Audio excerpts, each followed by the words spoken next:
Welcome in, Broncos country, to our mailbag edition here on Broncos Live, which airs every single Tuesday at 3 p.m. Mountain Time, where we take the most important and pressing Broncos questions and we answer them just for you. So, before we get into our first question, I just wanted to be the first one to say, do me a favor. Throw a like on today's video. It helps us put more Broncos content on your YouTube timeline. Our first question is coming in from our guy, DeJesus. Hashtag Broncos in all caps. Will our defense be better than all of our rivals within the division?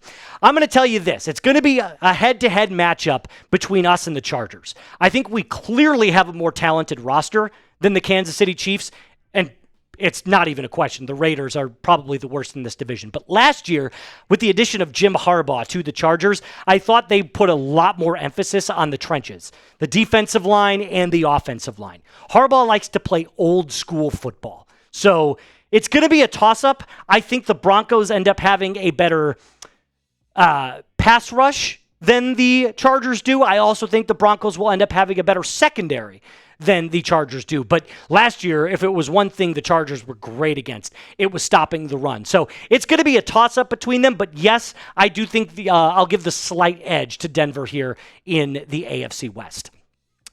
Daryl, Broncos. How will Denver's Broncos middle linebackers hold up this year in pass coverage? So obviously, getting back Alex Singleton helps in that regard.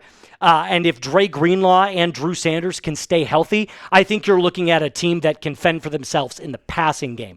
When it comes to stopping the run, I think all of them are very, very talented.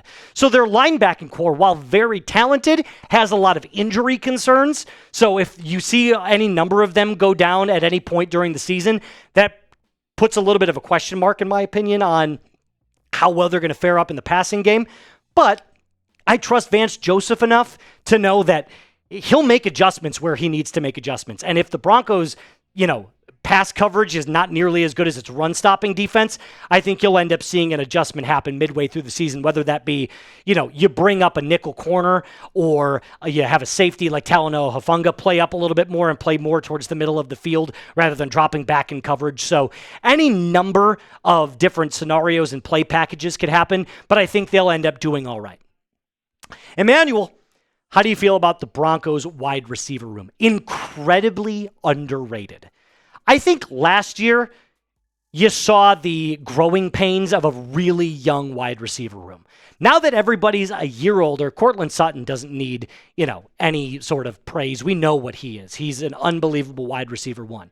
But then you get into guys like Marvin Mims and Devon Vele and Troy Franklin, and now with the addition of our third-round draft pick and Pat Bryant. I think you're going to see the Broncos wide receiver room take a jump considerably from where they were at last year.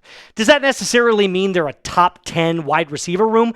No, but I thought last year you saw the growing pains, especially earlier on in the season as Bo was trying to figure out the speed of the NFL game. I thought you saw growth throughout the entirety of the season, especially from Marvin Mims and especially from Troy Franklin as the games went on. So yes, I think next year we're going to definitely see a better wide receiver room. Danny, who would play Bo Nix in a movie about this season's Super Bowl run? That's a great question. You know who I could see doing it? Who is the guy that played Elvis? Is it Austin Butler?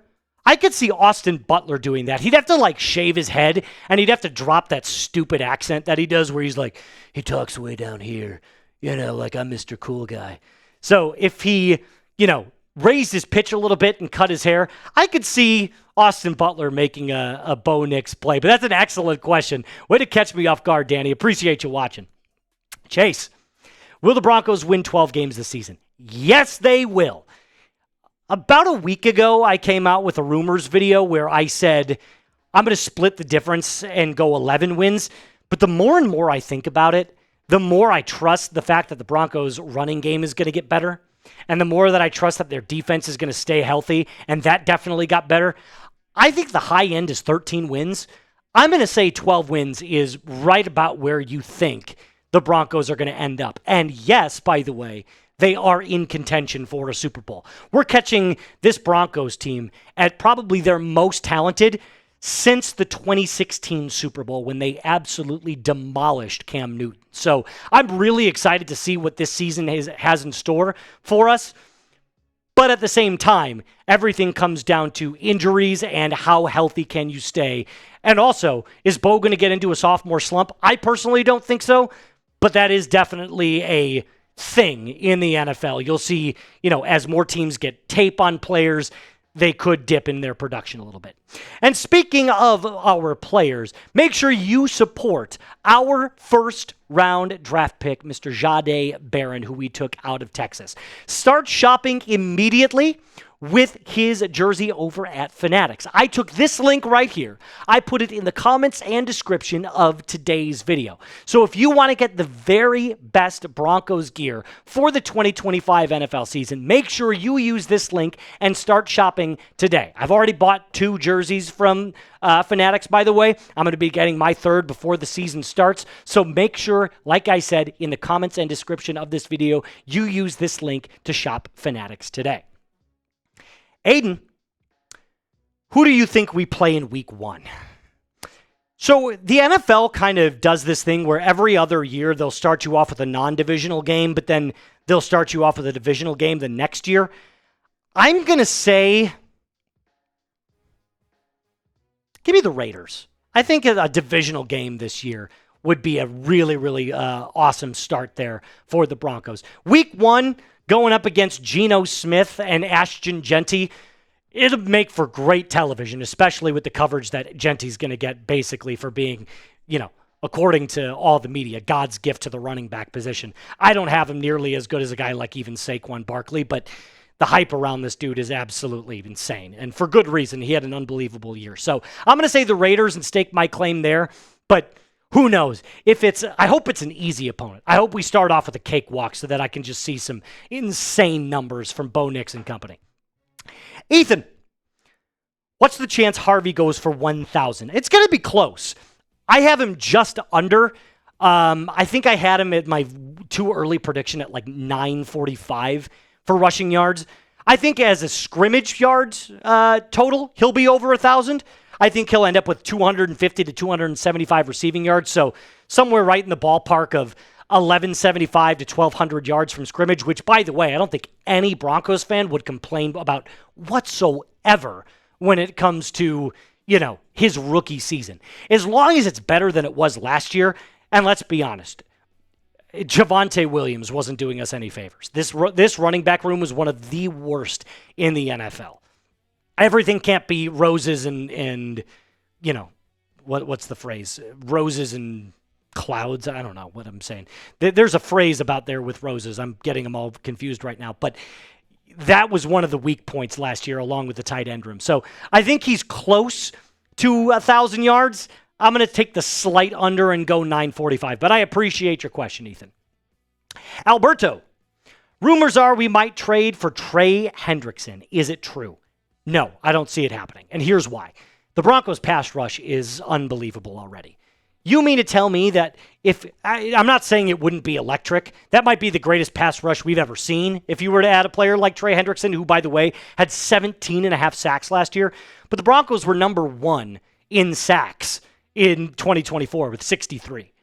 So I don't think there's any reason we need to go out, especially after drafting Savion Jones as well. I think the Broncos have no interest in adding to another pass rusher to, this room. But if it were to happen in a surprise move, look out, because that might be a room that gets 75 to 80 sacks, and I don't know how you'd stop it, truthfully. So appreciate it, Alberto, for your question.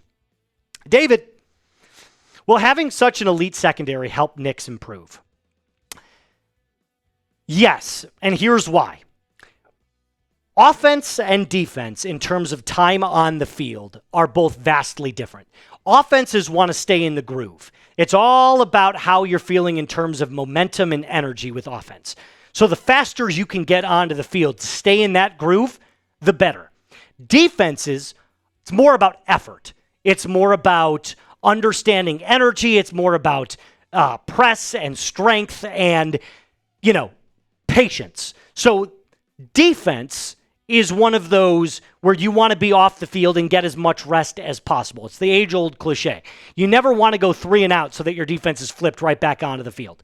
So I think with having this no-fly zone, yes, I think you're going to see a ton of 3 and outs, especially early on. And Jahdae Barron, being the versatile player that he is going to play nickel corner, he's going to play outside corner, and he's going to play a little bit of safety as well. So I think with the, talent that we've got out there, I think you're going to see a lot of 3 and outs, and you'll see Bo Nix find his groove and stay in that groove as he gets into year 2. I, by the way, have Nix as a kind of a dark horse contender to win MVP this year.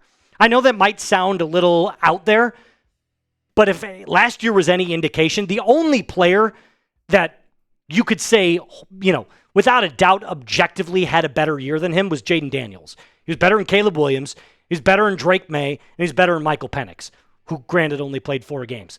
So I think Bo has a very, very decent chance to be in the MVP conversation. That's going to do it for us on today's mailbag episode. Remember to subscribe, like the video, and share this with a Broncos friend and a fan in your life. Until next time, my name is Moose. Be cool.